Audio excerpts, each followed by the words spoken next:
most fulfilling maging public servant is yung makita yung mga taong bayan na nagpapasalamat sa iyo sa tulong na naibigay mo. Yun. Kasi kahit anong hirap magtrabaho, may nakaka-appreciate sa iyo. Ako po si FAR Chief Inspector June Marie M. Marcaida, Chief Recruitment and Selection Section ng Bureau of Fire Protection, National Headquarters. Nag-start ako pumasok ng Philippine National Police Academy noong 2007. Then, nag-graduate ako noong 2011 sa kursong Bachelor of Science in Public Safety. Then, napili ko yung BFP kasi tatlong service kasi yung tatlong bureau yung pagpipilian mo eh. BFP, BGMP at PNP. So sa tatlong yon, BFP yung napili ko kasi malaking factor yung mama ko. Yun yung nag-ano sa akin na nakapasok ka ng BFP para matry mo din kung ano ang scope ng work na pwedeng maibigay sa tao.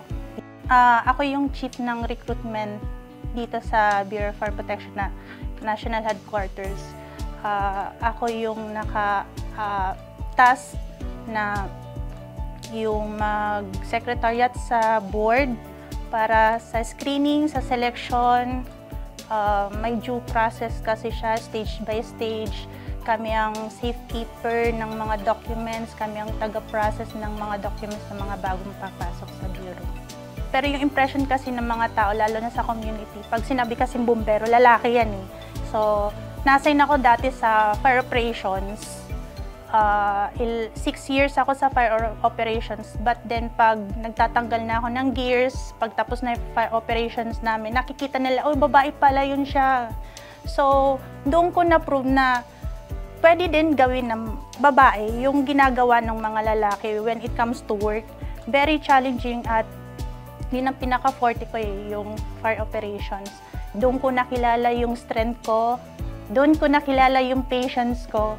Kasi meron kami doon na fire operations na almost a week.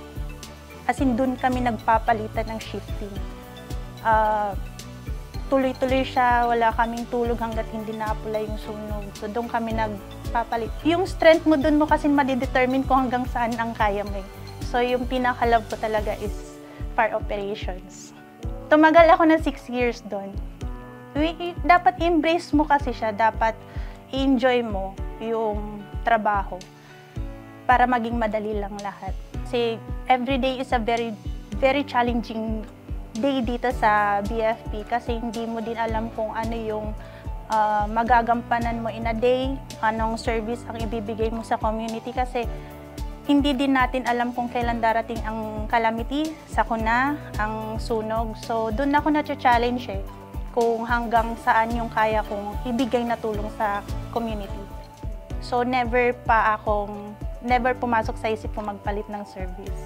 Public servant, ang pagiging public servant is kung ano yung nagiging reflection ng puso mo. Kasi yun yung lalabas talaga eh. Comes from the heart kasi, alam mo yung pagtulong kasi ano eh, parang hindi ka namimili. Mahirap kasi nakikita yung kasamahan mo na nasusunugan. And yun lang ba itutulong mo yung maapula yung kanilang apoy. Ang sakit kasi nakikita yung mga kasama natin na nasusunugan sa kanilang bahay, ng kanilang mga gamit. Humihingi ng tulong. Ramdam ng mga bumbero yun.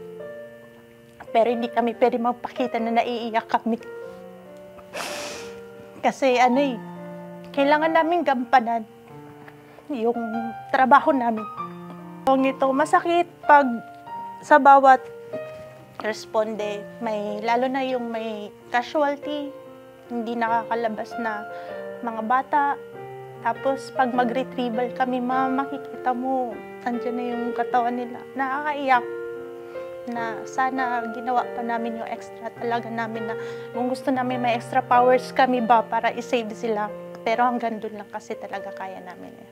Sa totoo lang, yun ang nararamdaman ng bawat bombero.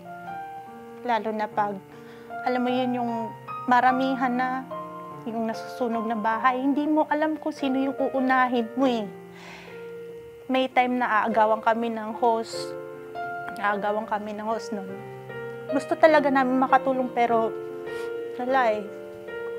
No, masakit sa loob kasi nakikita kasi namin ko yung frustration, yung gusto nilang maisalba yung buhay nila, yung gamit nila. What keeps me going, yung determination ko para mag-serve sa tao, sa public. Nag-serve ka sa public, parang nagsiserve ka kay God. Parang ganun yung perception ko. Ako po si FAR Chief Inspector June Marie M. Marcaida, Chief Recruitment and Selection Section ng Bureau of Fire Protection National Headquarters, ang inyong public servant.